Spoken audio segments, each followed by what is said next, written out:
Good morning. Good morning, Doug. I'm looking through Twitter. I'm just trying to see if the president has tweeted yet this morning. You're probably ahead of the curve on this. Anything from him this morning at all?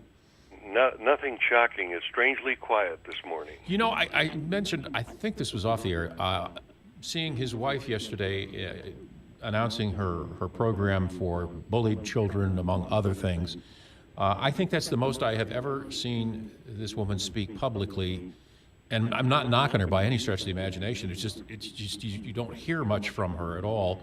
And like most first ladies, she has found a project and is going to run with it, which I think is admirable on her case, especially, given the situation, bullying and some of the things that her husband has said previously about individuals. It's kind of an interesting juxtaposition between a married couple. She's taking some heat for being against bullying of children. Because her husband has used social media fairly effectively to pound a lot of people in very personal ways. But she's an elegant first lady, and she's doing something she cares about, good for the country. It is tough to be in Donald Trump's world. The heat and intense media scrutiny that you get it really almost undermines any effort you make to talk about anything else other than Donald Trump. Yeah, and but as I said, first ladies have traditionally done, and they really can be very effective when they lend their voice to a cause, whether it's reading or drug addiction or breast cancer or anything along that line. They really can push the ball forward. They can, and it's the first family is important to the nation. We understand our country through other people like us. We see a family and relate it to ours, and when we see the First Lady take up an important cause, it makes that cause more accessible to all of us. They can make a big difference. And this one, this is a woman who never wanted to be involved in politics, never expected to, who has some challenges in communicating the way perhaps that someone born here and more fluent with the language wouldn't have these difficulties. Nevertheless, she's stepping up to do her job in an admirable way. The president has, in fact, tweeted this morning. I just picked this up. Something was just about 20 seconds ago, mentioning the fact he's going to be speaking to his friend, the president of China. Topics: trade, good things will happen, North Korea, where relationships and trust are building. And then about 15 minutes ago, talking about Gina Haspel, highly respected nominee to lead the CIA, being praised, so on and so forth, that she's tough on terror. Rudy Giuliani has loomed into the picture again. I don't really understand. I guess that the president and Mr. Giuliani have had previous relations, and as a result have developed somewhat of a friendship. But I've never really quite grasped why the president reached out to Rudy Giuliani.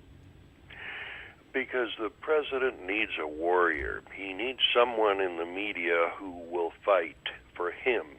And remember Trump's strategy. It's not to win debates. It's to drag the debate down into the mud where Trump is very comfortable. He is trying to delegitimize Robert Mueller's investigation and reveal it as a political investigation, as a witch hunt, as he often says. So in some ways, Rudy has been a little off script and has opened some doors that I'm sure the Trump White House would rather not have opened, that, there may be other women that were paid off. That's not a good idea. But overall, Rudy is being effective in dragging Mueller down into a political debate. And it's taking its toll on the Mueller investigation. People are seeing it as more partisan and political than when this whole thing started. Don't they have a timetable by which they need to finish this investigation, or is it just basically open-ended forever? I think by the year 3000.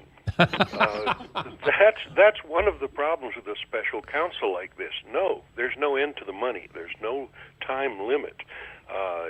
They can do whatever they want. Now, this judge in Virginia in the Manafort case called him on the carpet for that and said, look, no one in America No one in our government has unfettered power. That's why we have checks and balances. That's what our government is about. So, yes, this out-of-control investigation is at least one judge is trying to put a limit on it. But imagine you were the target of a government investigation, and you had your resources, your maybe money you cashed in on your mortgage. That's all you had to fight with. And your adversary was the unlimited money and power of the federal government. Pretty scary stuff. Yeah.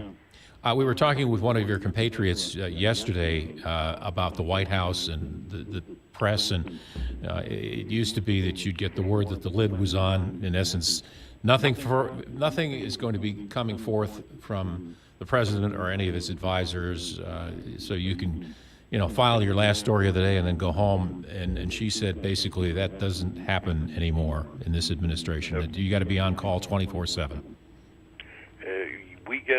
We get more stories in a day than we're used to in a week now under the Trump administration. It's constant turmoil, and that's one of the remarkable things about this president and administration. With Stormy Daniels, the Russia investigation, Rudy Giuliani out there, they're still getting things done. Yeah. North Korea is coming to the table. China is feeling the pressure on trade negotiations. Israel is, our relationships are stronger than ever. Trump is deregulating the economy. They got a tax cut through. How they're juggling all those chainsaws and getting things done is remarkable. I like the chainsaw comment. Alex, thank you so much for your time this morning. Good to be